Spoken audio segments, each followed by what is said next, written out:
velocity prime. I have to look at velocity and acceleration. So this is, we're making it, even though it was earlier in your notes, we're making it forever number 34. You can also put speeding up, slowing down. Depends on the question as to how they word it. But I'm also going to put up the card that we are making next, which is forever number 35, from what we talked about yesterday with the definite integral of velocity and speed and how that corresponds to the definite integral expressions that you see up there. Let me get this stuff out of the way.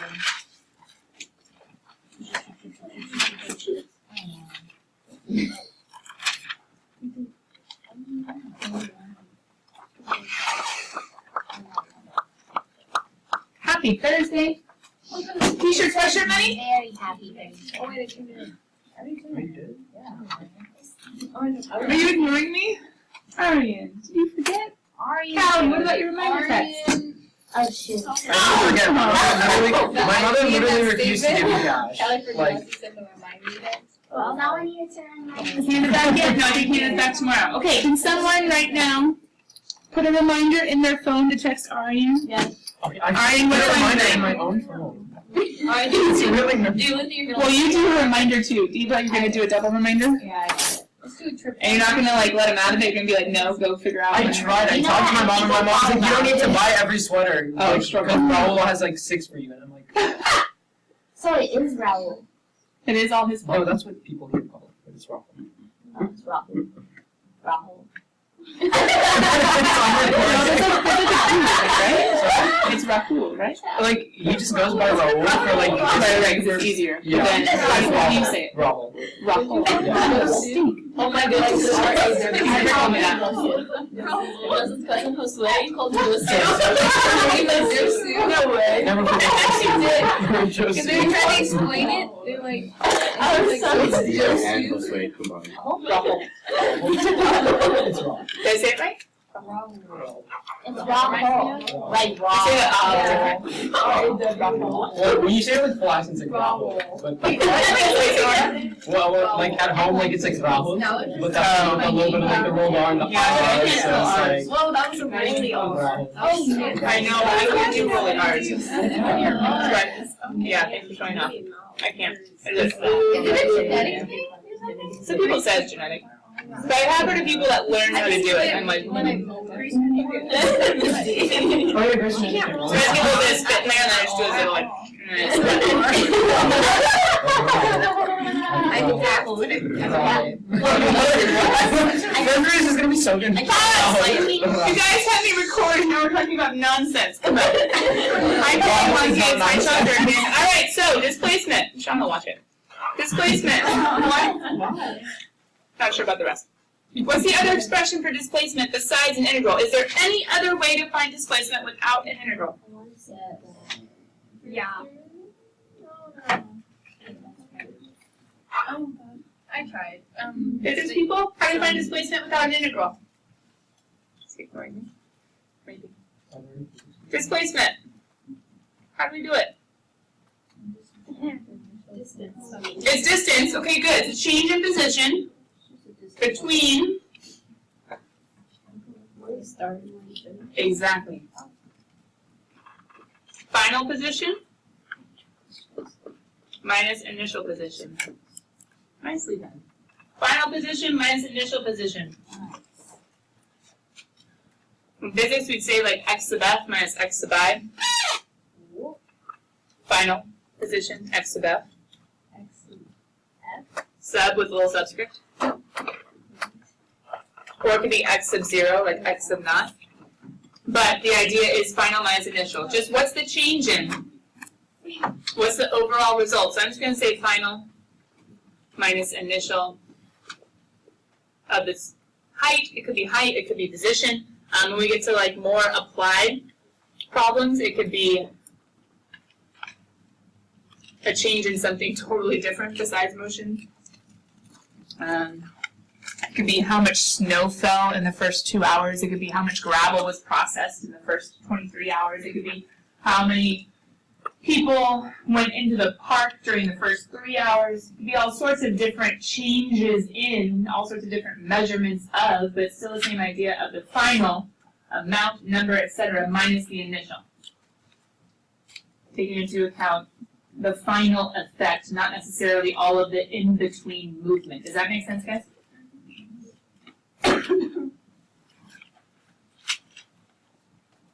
Which we saw yesterday very briefly in our motion packet. Hey, wasn't this in the motion packet? Struggle. Huh. X of t2 minus x of t1. And we said something about yesterday, hey, the change in the antiderivatives, I think that's how we're going to solve from now on when we have a definite integral. Ooh. But in order to be able to do that, in order to be able to see how these are the exact same thing, why they are the exact same thing, we need section. We need section. This guy. Section 4.4. Get the title in, and then pause and open up your homework spiral. That's great. Get the title in, and then pause. I'm going to rearrange this just a little bit.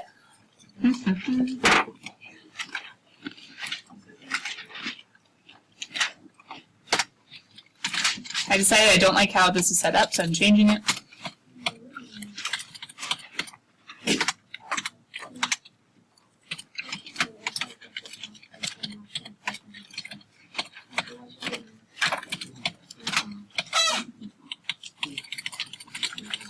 So I'll just simplifying notes for period 1.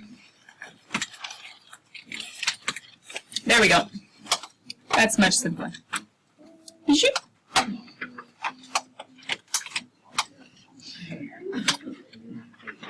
Woo, that gets fun pretty fast. Okay, let's go back.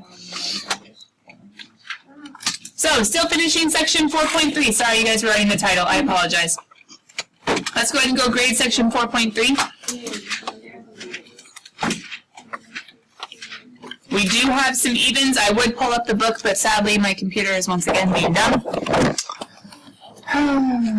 Life. You guys ready?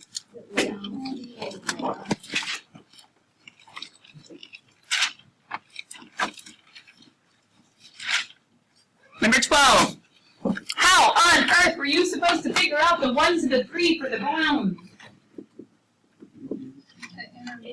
Remember I told you they had to give you an extra clue, and they did. See, put it in.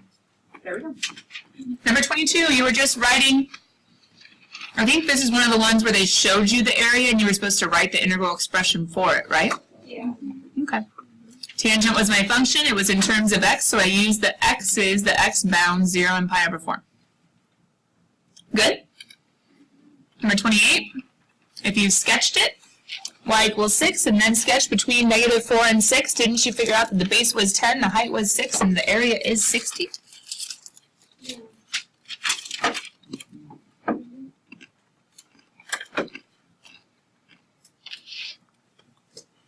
Number 32, could you have found it using a trapezoid? Mm-hmm. Could you have also been lazy and done a rectangle plus a triangle? Yeah. Mm-hmm. Probably what I would have done, to be honest. It's a lot easier to remember. But you could use a trapezoid. Height 1 is 8, height 2 is 2. So 10 cut in half is 5, and 5 times 3 is 15. 10.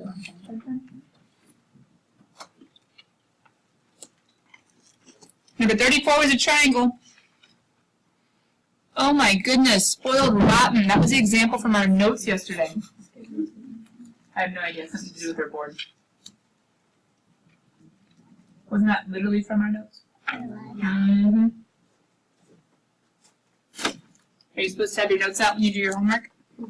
Mm-hmm. Ooh. Did this one get exciting? Oh yeah, I remember this one. Fun. You guys remember with antiderivatives, couldn't we have split up an integral to look at them one at a time? So you might not have realized that you could, but thinking about antiderivatives, maybe some of you would have made the jump to where you could integrate each one at a time.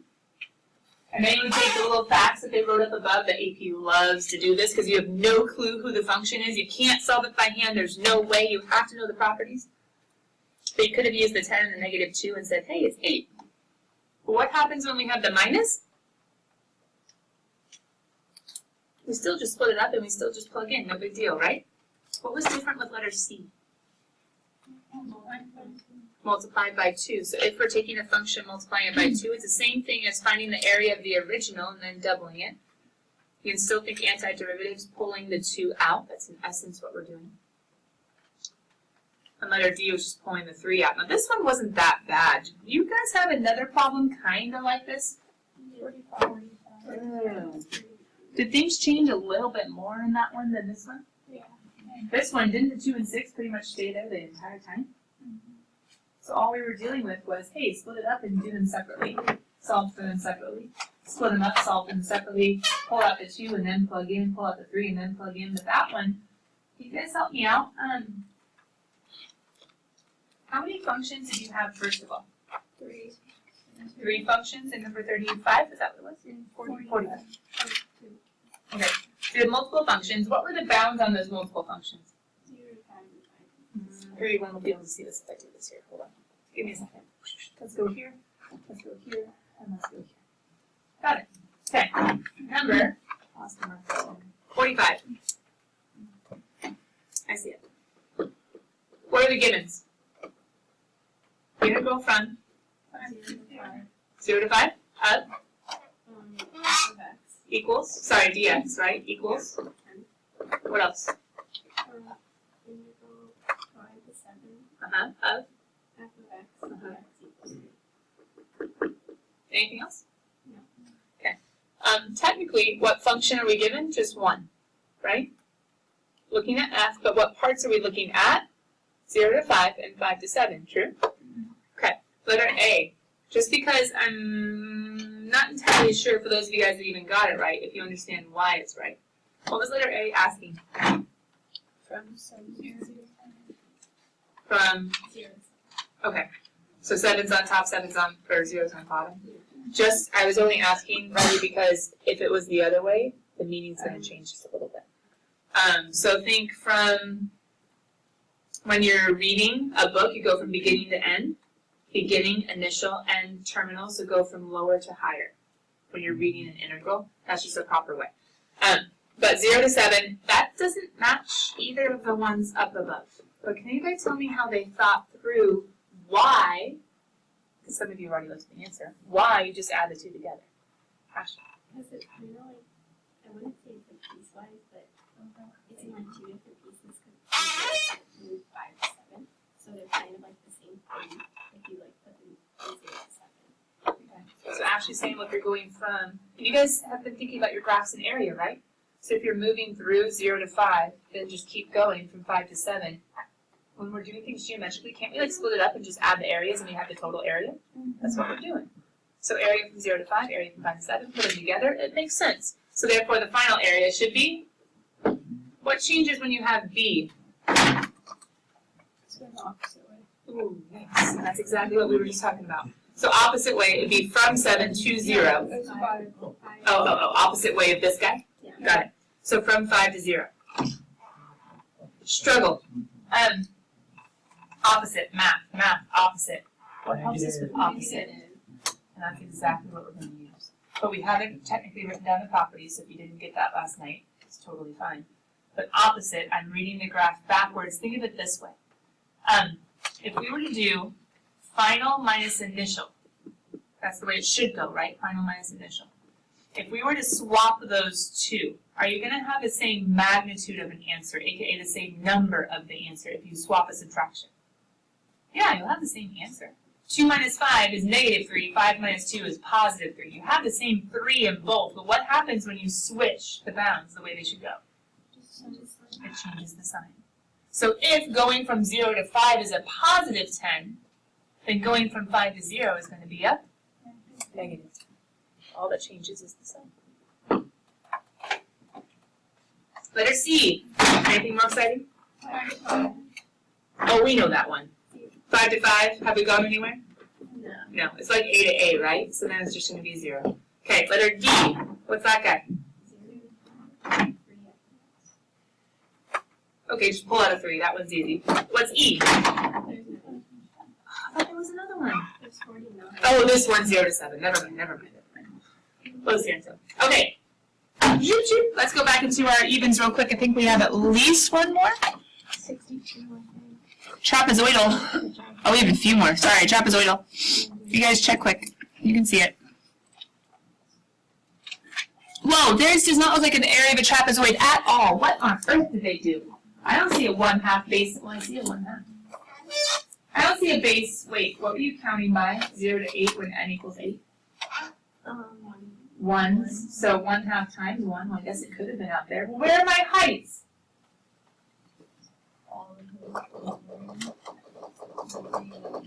Because when you go through, did anybody do, just look at your work. Did anybody do A1, A2, A3, A4, A5, A6, A7, A8, A8? I'll try to simplify. Okay. So then if you're trying to simplify, wouldn't you pull out the 1/2 from everybody? Pull out the common base from everybody. And then wouldn't you add all the heights together?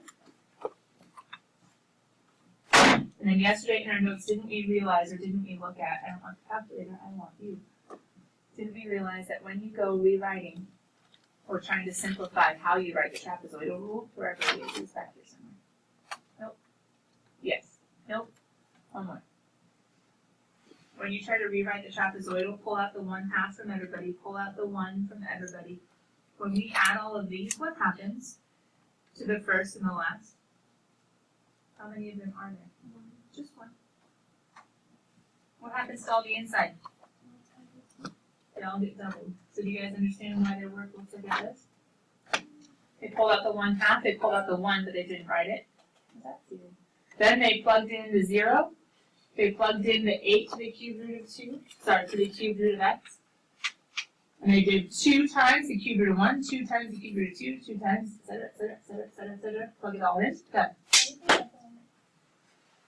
Because, back in the notes, this is totally right. And if you found them all, added them all up, done. But this time there would have been 8 of them. But some people like, and when I asked you guys who wrote out all the areas, no one raised their hand. So what everyone's trying to do is to take all this math and write it in one nice line they can put in their calculator.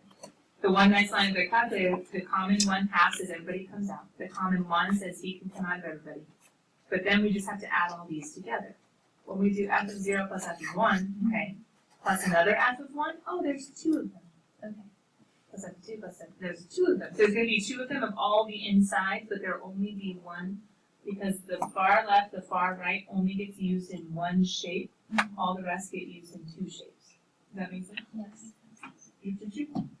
There we go. So the final answer of the trapezoidal approximation, 11.7296. Final answer of the integral is 12. Question, why does it make sense that the trapezoidal is an under approximation of the exact? Yeah. Because, why would it, how is it decreasing? Explain to me. Because it's a cube. And what's a cube look like? It feels like this. Like, yeah. This is x cubed, cubed root, right? Yeah. And I'm going between 0 and 8. Yeah. It's gonna curve. It's not decreasing. Going like to the thing. What's my function doing? Increasing. So the left would be an under, the right would be an over. A trapezoidal is still an under because isn't a trapezoid always going to cut off a little struggle? Can the trapezoidal approximation be summarized with increasing and decreasing? Check it. What if the graph was decreasing? Hold on. Give me a second. There we go. What if the graph was decreasing? Trapezoidal. It would cut off some of the curve, right? So it'd be under. I mean, you can make them little or you can make them big. Either way. So it would cut off some of the curve. Okay, what if the graph is increasing? It's going to cut off some of the curve. Struggle. So increasing, decreasing doesn't change whether trapezoidal is above or below. Cut off, cut off. What would make the trapezoidal be an over approximation? It was concave. instead of concave down. Constant, it would actually be exact, because when you connect the trapezoids, it would actually just be rectangles. So constant would be different. It would just be exact. So for people who are listening to the video, I really apologize. We just kind of went off on a tangent. Anyway, with trapezoidal, we're right here technically. Okay, it's out of page. I was bringing in the idea because we were dealing with an increasing curve of our last example, realizing that a trapezoid would still fall underneath or be an under approximation. Both of these? Got it. If you guys were going to come to the awesome event and how cool it sounded. Thank you for supporting and being with me. The rest of you bums that weren't going to come, shame on you. You appeared one whole lecture this morning. It was good, according to David. Go ask him what he said. Okay, coming back. Just kidding. That was really disappointing that I got. And it shows the state of our school, sadly. In some ways. I agree with you.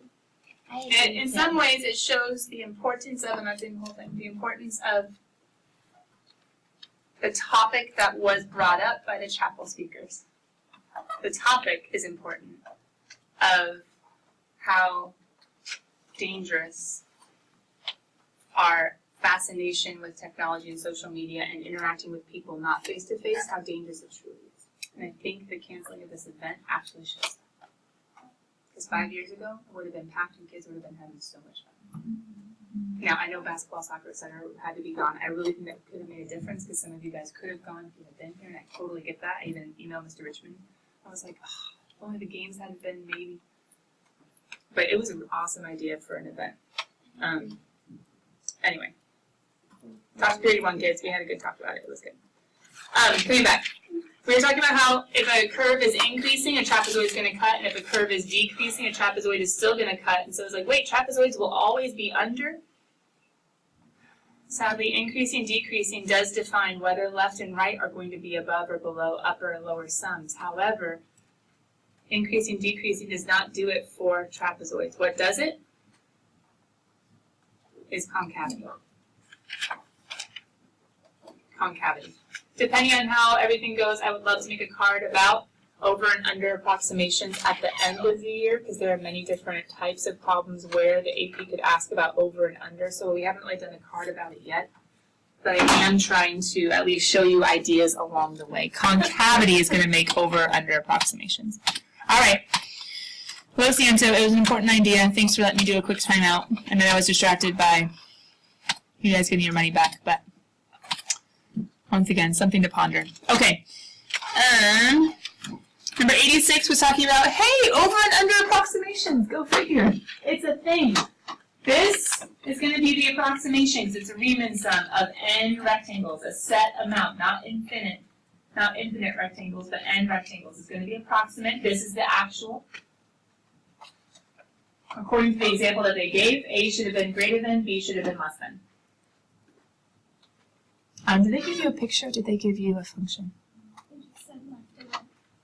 Just in general? No. They give you something. They gave you a picture? Oh, wait, I don't know. Okay, that's okay. James is saying, yeah. Can you tell me something about the picture? Is it like increasing, decreasing? Yeah, it's concave up and it's decreasing. Perfect. Okay, so concave up, decreasing. I have this branch of it, right? So left, decreasing is going to jut out, right? Right, sorry, correct? I don't know. Right is going to come back under, so that's going to be an under approximation. What would trapezoidal be? Trapezoidal, over, under. Oh, under. Trapezoidal? Over. You connect the two. Just think of one big one. You don't have to think of all the little baby ones. You think of one big one. Left, it's over. Right, it's under. Trapezoid, it's over. Midpoint? I have to look a little bit more detailed to get the midpoint one. So it depends on where the midpoint hits. Number 110, the final answer is C. 110, the final answer is C. Wait, how were they able to solve it? Did they give you a picture? I don't see any antiderivatives. Did they say use geometry? Did they just say solve? I hope the book that doesn't let me. Did you write down? Yeah, I think it only had a function. So how are you supposed to solve it? Magic? 36. Yay, done. No spirit fingers. How do we solve it?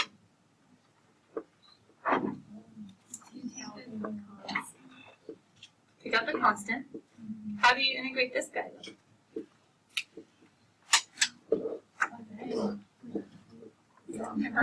Isn't he just a rectangle? Yeah. It's from -3 to 6. So what did this area be? 9 and 1. It's just a rectangle.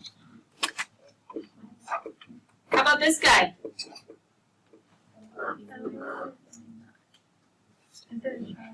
Oh, sorry. Is he supposed to be at 0? Yeah. That's not going to work so good. So is he going to be a triangle?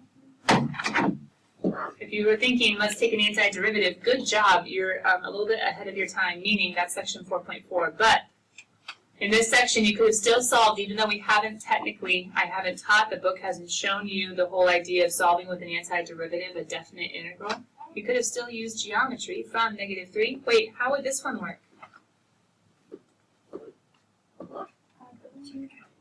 You do add them because you're putting area together.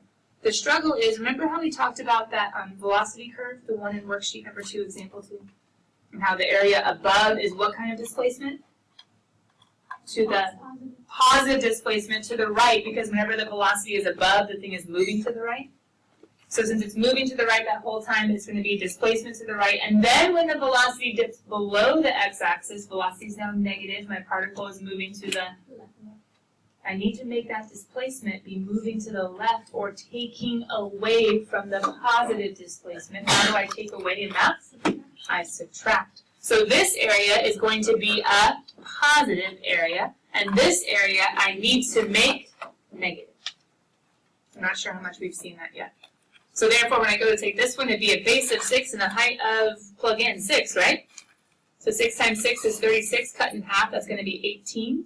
And this one, when I have a base of 3 and a height of 3, that's going to be 9. 9 cut in half is 9 halves, but I need to make sure that's a negative because that's denoting any area below the axis, the x-axis. I always need to make a negative because it denotes a negative change in the quantity. So 18 minus 9 halves ends up being 36 halves minus 9, 47?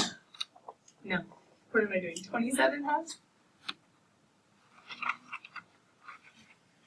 No, I was right the first time. 36 minus 9. Yeah, 27 halves. What's the struggle though? That was only part, right? You didn't account for the rest of the... I need to go ahead and put in the negative 2/3 and then put in the rest and then add it all together. 36. Okay. Thank you for hanging in there. I think we pretty much are going to have about the same amount of time as period 1 in section 4.4. Nice. So that means we're kind of on the same page. We're a little bit ahead still, but not a lot. Section 4.4. These properties look kind of useful, huh?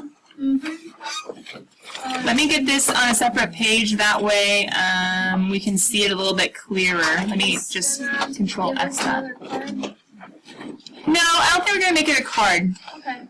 It's a good question, though. They look We could make it a card. I have thought about making it a card before. I'm not doing it because, hi program, why do you hate me every day? Don't worry, I'm going back. I'm just getting this set up real quick since I'm changing it. Alright. I haven't made this a forever card because for most students, for most calculus kids, what's it doing? There we go. These properties come pretty naturally, and it's because of the reasons I just said. Like, you guys didn't even see these properties, and some of you figured out half of it. We did talk about the A to A thing, but you guys, a lot of you figured that out before I really told you the answer when we talked about it. So maybe you figured out just naturally to go from like 0 to 7, you can go from 0 to 5 and 5 to 7. That makes sense to you. You're just putting the areas together. Because of our antiderivatives, the plus or minus-y thing should make sense how we can split up and do them one at a time. When we have separate terms, we can integrate or find the area of separate functions.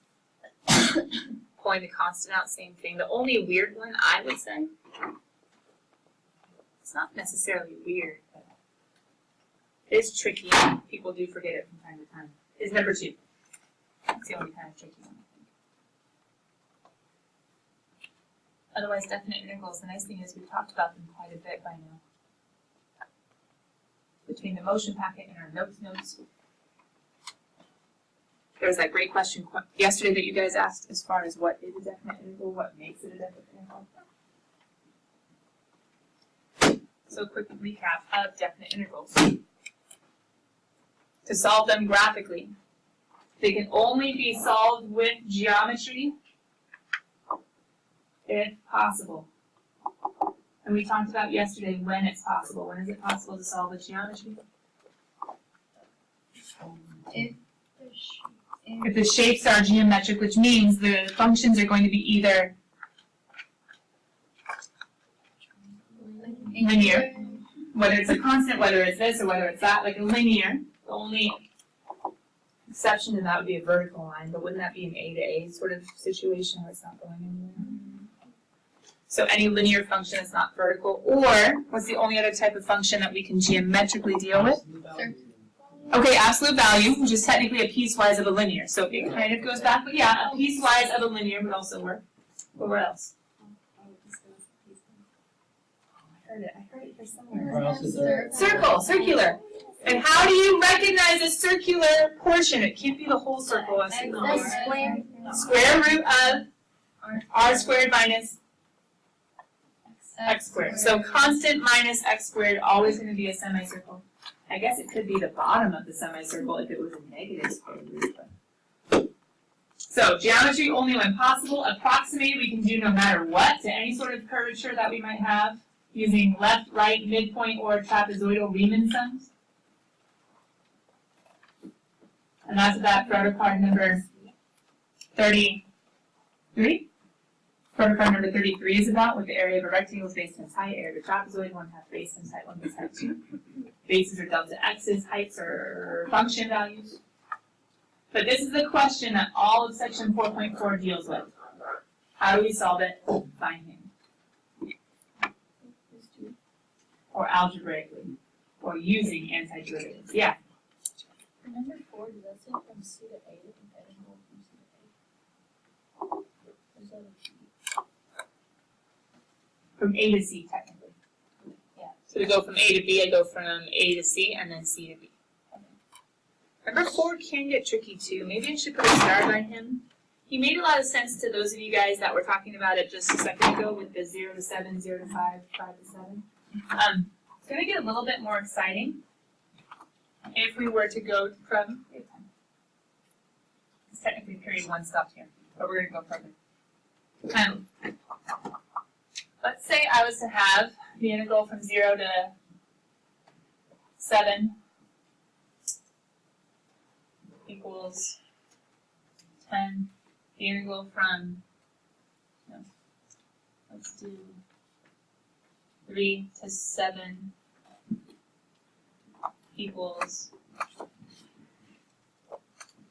5. And I want you to find the integral from 0 to 3. Okay, some of you might have like an initial guess. That's the given, this is the find. An initial guess of what this is. But pause, I want to look at how the properties tell us what it is for sure, not just a guess. How can I get from 0 to 3 using property number 4? I can get from 0 to 3 if I start at 0 and if I end at 3. Who's the in-between guy that I'm going to use? It's the only other guy that I have.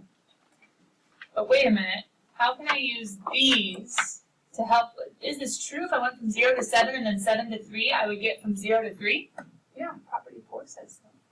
So you don't have to go to something in between the two bounds. Sometimes you can go to something totally outside of the two bounds. If I was to go from 0 to 7 and then 7 to 3, how does this make sense? Well, hold on, isn't this backwards? What do I do with backwards? I can flip it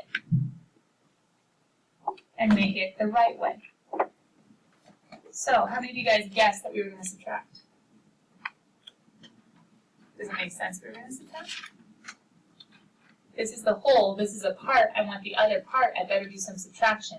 And how does this subtraction work? Well, it has to work exactly how this shows. Let's take the whole, which is 10, take the piece from 3 to 7, which is 5, and subtract the 2. Your logic got you there, but you know the AP, they can kind of like twist your logic and not make it quite so apparent or obvious. This is how the property works. You can go to from 0 to 7, and then from 7 back to 3, which means subtracting the 3 to 7. And yes, we would end up with our final answer being 5. Let's have a little more practice on these properties, although I think you guys pretty much have them down. So what if I was to give you this one?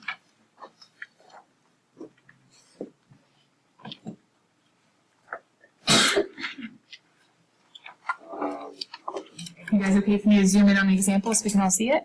Mm-hmm. Cool.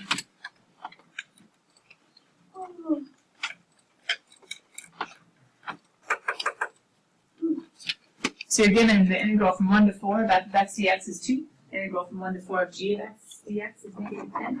How would you guys do the first one? Do the bounds match? Oh. Is it really as easy as 3 times 2 minus? You guys keep going? Negative 10. Yes, indeed it is. Did you write out steps as to why? Of course. Hold on, let's be cool. Let's do one more. Letter B. Oh, not the same interval. Oh wait, it is. Negative. Negative 2. Negative 4. Why negative 4? Oh, Because it's negative, flip it, 2 times 2. Haha, all right, get out of here. Bye, guys. Section 4.4, we gotta learn about fundamental theorem and calculus, and guess what? That's just the intro. Woo! Bye, guys.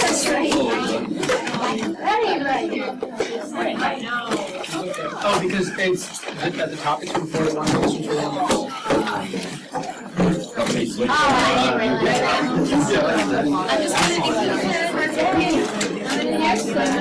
I'm just